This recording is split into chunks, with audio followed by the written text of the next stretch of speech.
What is going on, guys? Welcome back to the channel, and today we will be reviewing Maze Runner: The Death Cure. So Maze Runner: The Death Cure was once again directed by Wes Ball, and it also once again stars Dylan O'Brien, Thomas Brodie-Sangster, Kaya Scodelario, and Ki Hong Lee. This film takes place 6 months after the events of the Scorch Trials and follows Thomas and the group once again as they embark on a journey which leads to the grand finale of the Maze Runner saga. If you've been watching my Maze Runner series, you know that I love both of the previous films quite a bit, and I do believe that they are criminally underrated. Just to give some perspective, the first film has a 65 on Rotten Tomatoes, and the second film has a 46 on Rotten Tomatoes, and the third film, which is what we're talking about today, has a 43, making it the lowest rated film in the series.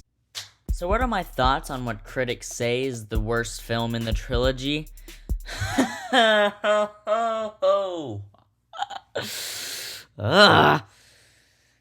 It's my favorite one. Now, this is all subjective, and that's what's so great about film, but I honestly really do feel that so many people didn't and don't give this film the credit it deserves, and I feel the same way about the other two, but we're talking about this one. Right off the bat, this film easily has the best action in the trilogy. I mean, if the opening scene doesn't prove that, I don't know what could. There's an incredible shot in the third act during the finale, which I won't show because I don't want to spoil the shock factor for you guys. It's a scene where some characters are trapped in a building and a bunch of bad guys are trying to break in the door, and the only way that these characters can get out is by jumping out of a shattered window all the way down the skyscraper into like a man-made lake pool type thing at the bottom. The camera follows behind them as they sprint and jump out the window, and then continues to follow them facing down, falling with them all the way to the bottom. It was incredible. Just the point of view of the camera really made you feel that drop, like it was almost like a roller coaster.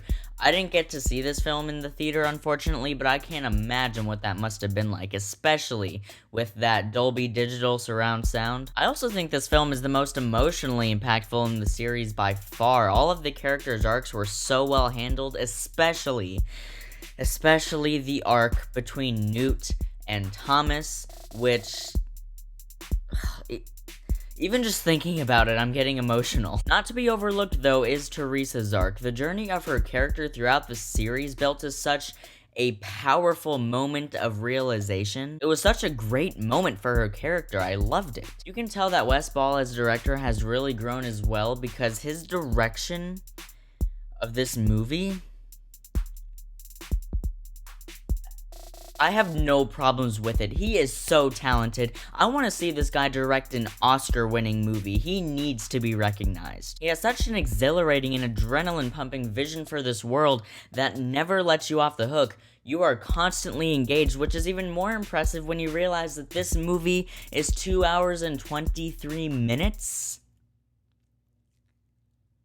Yeah. Also, the CGI and production design are just a large portion of the movie. In fact, I'd say the last third of the first half and the entire rest of the movie after that, aside from like the last couple minutes, take place at this gigantic city that Wicked has built. It's known as the Last City because it's the last city known to be still standing in the Scorch, and it's basically where Wicked's headquarters are, and also where the remaining survivors of the world live, which is not very many. It's probably only a few thousand. I describe it visually as a hybrid of New York City and the Capitol from the Hunger Games. This place just looks incredible, and it's not too like futuristic techno-like to be labeled as not believable. In fact, much of it feels like modern day cities we have, just a lot cleaner. This movie also asks some really compelling questions. It takes into question our main character group's morality.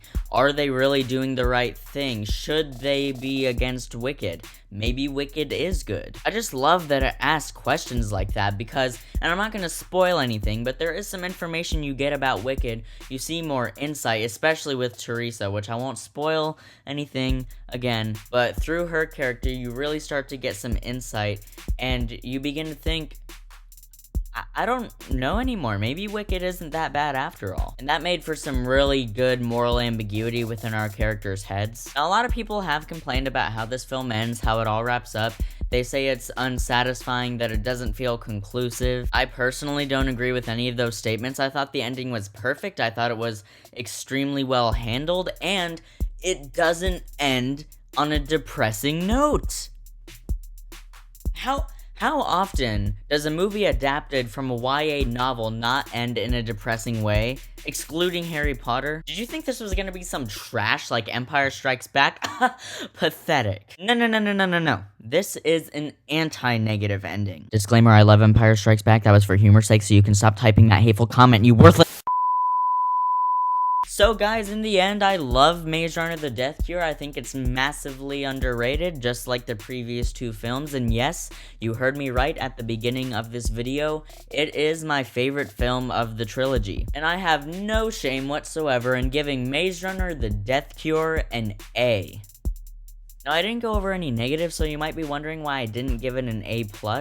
It's because my negatives, while they are there, they're nowhere near big enough to even be worth mentioning, and I'm talking like really minor stuff, like maybe a couple shots that I didn't 100% love, or maybe a line that was a little cheesy, like really small stuff, so it gets an A in my book. So guys, what did you think of Maze Runner: The Death Cure? I'd love to hear what you thought, or how do you rank the Maze Runner movie series? Also, just to preface it, I am starting a new segment on my channel called Recollection, in which I look back on a film series that I just reviewed all the films for, and basically recollect on it, and basically either give my, it's kind of like an analysis on the overall arc throughout the series.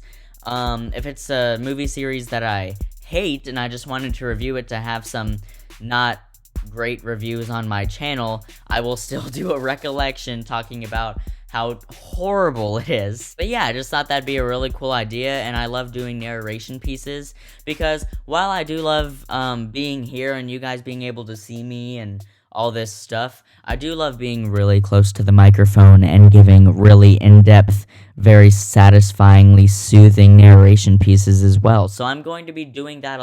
Can I imitate Morgan Freeman? My name is Morgan Freeman. Nope. Thanks so much for watching, guys. It really does mean a lot. I do mean that, by the way. It really does mean a lot. I'll see you in the next video, and until then, keep writing, keep shooting, and keep editing.